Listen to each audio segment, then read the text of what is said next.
Para dokter residen dijadikan asisten pribadi, bayar laundry, antar anak, bahkan diminta membuatkan tugas untuk senior mereka. Parahnya, praktik ini seakan sudah menjadi tradisi karena telah terjadi selama puluhan tahun.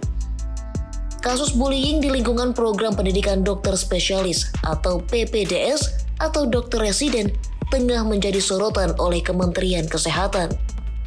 Dalam konferensi pers, Menteri Kesehatan Budi Gunadisadikin mengatakan, praktik perundungan atau bullying terhadap dokter residen sudah terjadi selama puluhan tahun dan mengakar hingga menyebabkan kerugian mental, fisik, dan finansial dengan alasan pembentukan karakter para dokter muda. Lebih lanjut, Menkes bilang modusnya mulai dari dijadikan asisten pribadi, membayar laundry, mengantar anak hingga mengurus parkir dokter senior. Budi juga mendapatkan laporan bahwa para junior kerap kali diminta untuk membuatkan tugas para dokter senior. Saya bisa sebutkan contoh-contoh yang saya sering dengar. Yang nomor 1 adalah kelompok di mana peserta didik ini digunakan sebagai asisten, sebagai sekretaris, sebagai pembantu pribadi lah.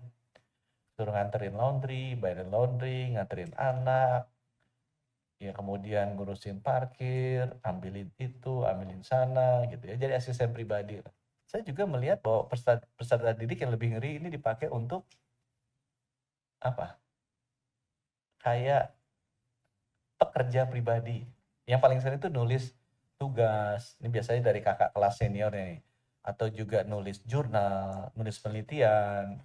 Karena ada juniornya, itu sebenarnya tugas buat kakak kelasnya nyuruh junior kerja. Dia neliti. Kalau misalnya mau melanggar etik penelitian, juniornya juga yang disuruh, gitu ya. Jadi akibatnya kasihan juga juniornya, dia harusnya belajar benar-benar untuk memperdalam spesialisasi yang diinginkan.